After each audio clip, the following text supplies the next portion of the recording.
Halo, jumpa lagi di channel 0 per 0 dengan Pak Git. Bahasan kali ini Pak Git akan membahas masalah yang sangat-sangat sensitif menurut Pak Git, karena ini ada perbandingan dua agama. Yang dua agama ini sebetulnya dua-duanya adalah dari satu sumber yang sama sebetulnya, yaitu agama Abrahamik atau agama Samawi. Biasa disebut seperti itu ya. Jadi dalam satu konten yang disiarkan oleh channel Crusader Network, nah ini yang akan Pak Git bahas ya. Sebetulnya konten tersebut juga tidak jauh beda dengan kontennya Don Ditan, yang pada saat ini Don Ditan adalah seorang mualaf yang dari Kristen sudah masuk ke Islam. Nah, cuman ini bedanya konten ini lebih menyudutkan Islam dengan narasi-narasi yang kita akan lihat videonya ya teman-teman. Oke, kita cek videonya. Ada dua ayat Quran yang sangat penting dan menentukan bagaimana relasi Muslim dengan Tuhan yang mereka sembah. Yang pertama, surah Az-Zariyat ayat 56. Tidaklah aku menciptakan jin dan manusia kecuali untuk beribadah kepadaku. Yang kedua, surah Maryam ayat 93. Tidak ada seorang pun di langit dan di bumi kecuali akan datang kepada Allah yang Maha Pengasih sebagai seorang hamba. Jadi dalam Islam manusia diciptakan untuk beribadah kepada Allah Subhanahu wa Ta'ala sebagai hamba-hambanya. Sayangnya prinsip ini telah memenjarakan seluruh ajaran dan ibadah Islam dalam relasi kuasa yang dangkal dan berbahaya. Dalam relasi kuasa ini, Muslim beribadah kepada Tuhan dengan dua cara. Pertama, dengan mentalitas budak yang beribadah karena takut akan hukuman neraka, dan kedua dengan mentalitas pekerja upahan yang beribadah karena menginginkan imbalan pahala surga. Itulah dua motivasi dasar dalam seluruh ajaran dan ibadah Islam yang terjebak dalam relasi kuasa. Mengapa ajaran dan ibadah Islam dalam relasi kuasa ini dangkal dan berbahaya? Disebut dangkal karena Tuhan Sang Pencipta sesungguhnya menghendaki relasi antara manusia dengan dirinya yang lebih dalam dan melampaui relasi Tuhan dan hamba. Kita bisa memahami ini jika membandingkannya dengan kekristenan. Dalam iman Kristen, manusia menyebut Tuhan sebagai Bapa. Bahkan kepada para muridnya Tuhan Yesus berkata, "Aku tidak menyebut kamu lagi hamba, sebab hamba tidak tahu apa yang diperbuat oleh tuannya, tetapi aku menyebut kamu sahabat." Yohanes bab 15 ayat 15. Relasi antara bapa dan anak atau sebagai sahabat seperti yang dikehendaki Tuhan dalam iman Kristen tentu jauh lebih mendalam daripada relasi tuan hamba yang diajarkan dalam Islam. Ya, demikianlah teman-teman ya. Jadi ini sebetulnya Pak Git potong yang pada intinya aja gitu, karena durasinya lumayan lama, ini 11 menit kalau Pak Git lihat itu. Jadi ini ya Pak Git hanya memotong saja yang pada intinya. Teman-teman kalau mau lihat komplitnya silakan cek ke Crusader Network channel ya, silakan gitu. Kalau mau lihat komplitnya biar fair gitu kan. Nah, di sini yang pada intinya Pak Git yang akan membahas itu kurang setuju. Artinya di dalam konsep Islam itu hubungan antara manusia dan Tuhan itu yang pertama adalah mentalitas budak, kemudian mentalitas upah. Nah, ini Pak Git kurang setuju. Dan kemudian dibandingkan dengan hubungan antara manusia secara Kristen itu hubungan antara bapa dan anak. Jadi hubungannya dekat ya, kalau boleh dibilang ini pernah jadi guyonannya Gus Dur. Jadi agama yang paling dekat dengan Tuhannya itu adalah agama Kristen, karena memanggil Tuhannya itu dengan sebutan Bapa ya. Tapi ini hanya sekedar intermezzo lah, sekedar intermezzo dan guyonan Gus Dur gitu ya, tidak dibahas secara mendalam oleh Gus Dur. Pak Git tidak murni menyalahkan konsep dari Crusader Network, karena yang diambil adalah dalil-dalil dasar atau ya seperti katakanlah kalau dalam penyebaran agama Islam di Nusantara itu pada saat dulu ya Wali Songo melakukan itu, kamu masuk Islam nanti kamu masuk surga. Itu kan sebetulnya pada konsep-konsep kulit aja. Jadi konser-konser untuk mempromosikan suatu agama gitu ya. Jadi kalau sudah masuk Islam nanti kamu masuk surga. Kan dalam Islam sendiri pun tidak ada sebetulnya seperti itu.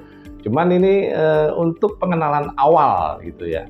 Dan ini yang dibangun narasi oleh Kelas The Network itu seperti itu. Jadi semua konsep Islam itu begitu, tidak semua begitu. Karena ini adalah hanya konsep untuk awal-awal orang untuk masuk Islam.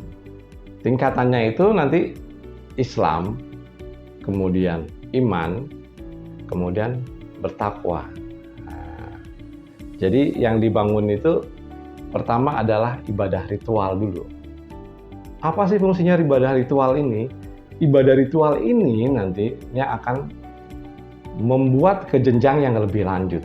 Ya, jadi seorang masuk Islam dulu, setelah Islam itu nanti beriman, gitu ya. Jadi contoh katakanlah gini, sholat gitu ya. Sholat itu fungsinya yang pertama adalah disiplin waktu. Nah, itu bisa dikatakan itu.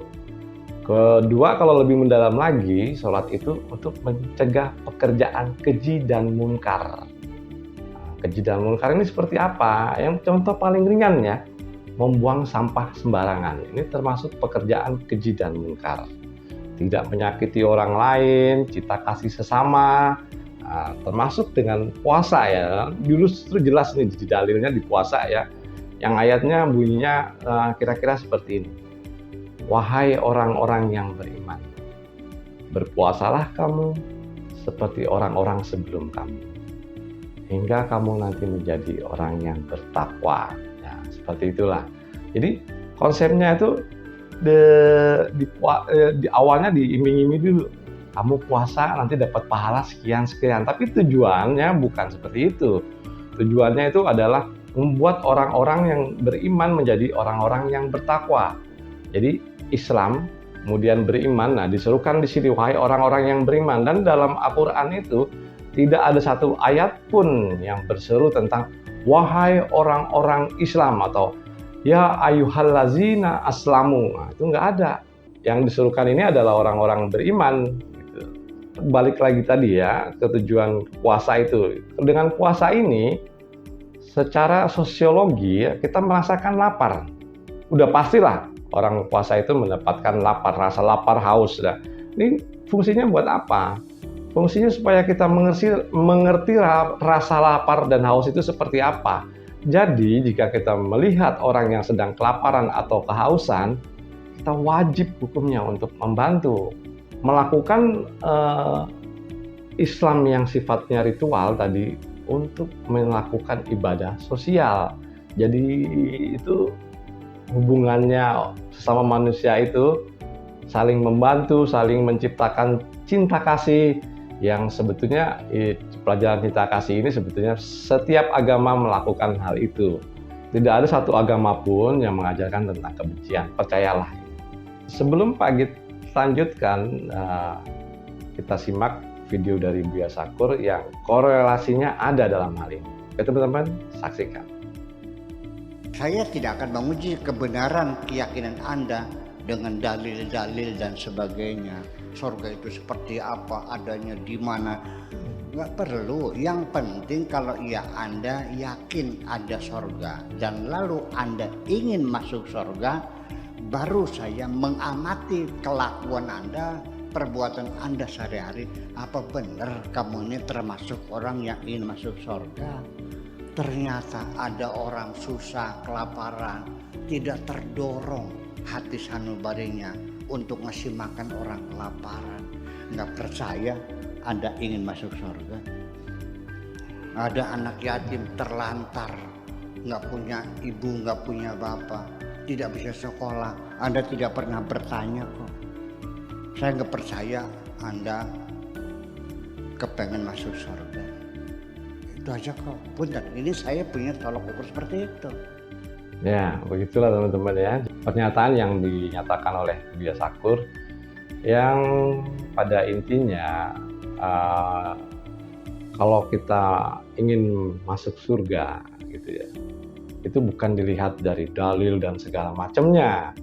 Jadi lihat dari kelakuannya.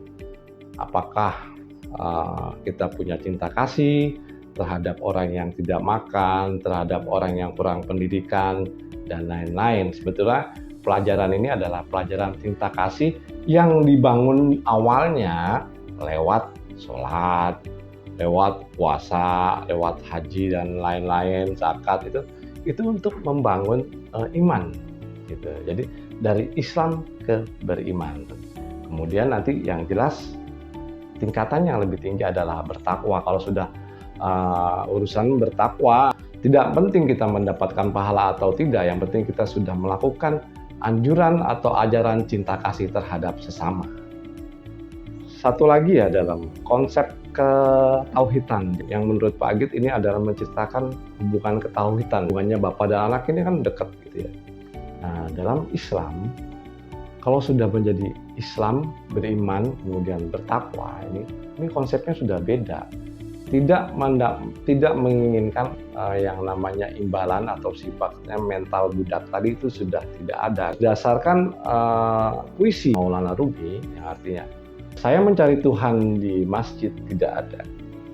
Saya mencari Tuhan di gereja tidak ada.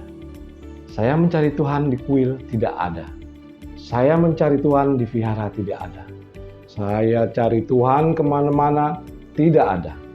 Setelah saya tahu Tuhan ada di dalam diri saya. Jadi konsep ini ya adalah konsep wahdatul wujud. Atau kalau di Indonesia itu, di Pulau Jawa itu pada zaman Wali Songo itu dikenal dengan konsep manunggaling kawula Gusti yang dipopulerkan oleh Syekh Siti Jenar. Yang sebetulnya konsep manunggaling kawula Gusti ini bukan hanya Syekh Siti Jenar, teman-teman, tapi semua Wali Songo melakukan hal itu. Yang artinya bagaimana sih konsep manunggaling kawula Gusti ini? Ini ada konsep ketauhidan. Jadi kita itu merasakan Tuhan itu ada dalam diri kita. Jadi tidak jauh dari kita. Malah bukan hanya hubungan bapa dan anak, tapi Tuhan itu ada dalam diri kita. Kalau kita sudah mengenal Tuhan itu dalam diri kita, maka kita akan menjauhi pekerjaan yang sifatnya keji dan munkar, gitu ya. Kemudian kita akan lebih mengelola hubungan antara manusia atau yang disebut dengan ibadah sosial. Dengan merasakannya Tuhan ada dalam kita, bukan berarti kita adalah Tuhan, itu bukan. Jadi kalau kita ingin melakukan hal-hal yang sifatnya keji dan munkar, kita akan berpikir Tuhan itu selalu dekat dengan kita dan Dia akan mengetahui apa saja yang kita lakukan. Karena Tuhan tahu apa saja yang kita lakukan, makanya kita tidak dapat bersembunyi dari kelakuan jahat kita.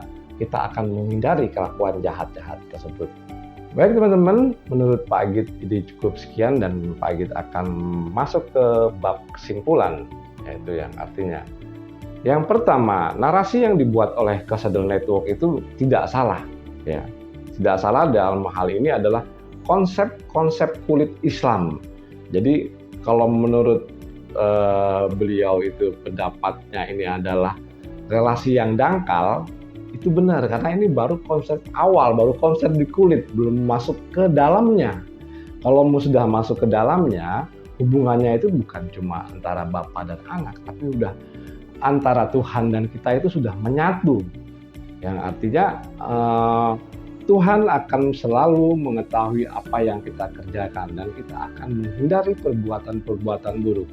Yang pada inti tujuan ajarannya adalah sama, yaitu mengajarkan cinta kasih. Karena Pak Agit percaya entah itu agama Islam, Hindu, Buddha, Kristen, dan semuanya mengajarkan cinta kasih. Intinya itu. Cuman yang bermasalahkan ini adalah manusianya. Oknum-oknum inilah yang jadi masalah. Gitu. Karena di situ ada konsep kepentingan politik, konsep kepentingan finansial ya, dan macam-macam kepentingannya di situ. Jadi agama ini digunakan sebagai alat atau komoditi politik, ya, komoditi finansial. Dan yang terakhir menurut Pak Agit, jika ingin mensiarkan suatu agama, entah Islam atau Kristen ya, dalam hal ini ya, itu nggak perlu kita membanding-bandingkan kejelekan atau menjelek-jelekan agama yang lain. dengan menyudutkan lewat dalil-dalil tersebut. Menurut Pak Agit ya analogi seperti ini, kita menjual sepatu gitu ya. Kita akan menceritakan sepatu kita itu terbuat dari bahan yang bagus, jahitannya juga bagus, dan kualitasnya akan bertahan seperti ini. Tidak perlu kita menjelekkan sepatu yang buatan si A dan si B. Ya, karena ini nanti akan menimbulkan permusuhan yang sebetulnya pemusuhan ini kita hindari untuk menjaga toleransi beragama. Jadi bukan terjadi pada Crusader Network aja ya, yang menyudutkan menyudutkan Islam lewat dalil-dalil Islam sendiri. Nah, ya ini pun terjadi kepada contoh ya Don Ditan gitu yang membanding-bandingkan. Nah, akhirnya kitab inilah yang benar. Nah, seperti itu ya, seperti Pak Agit tadi sarankan, itu lebih baik kita menjual produk kita itu dengan kelebihannya, tidak menjadikan atau membandingkan keburukan produk orang lain. Oke teman-teman, menurut Pak Agit cukup sekian dan terima kasih.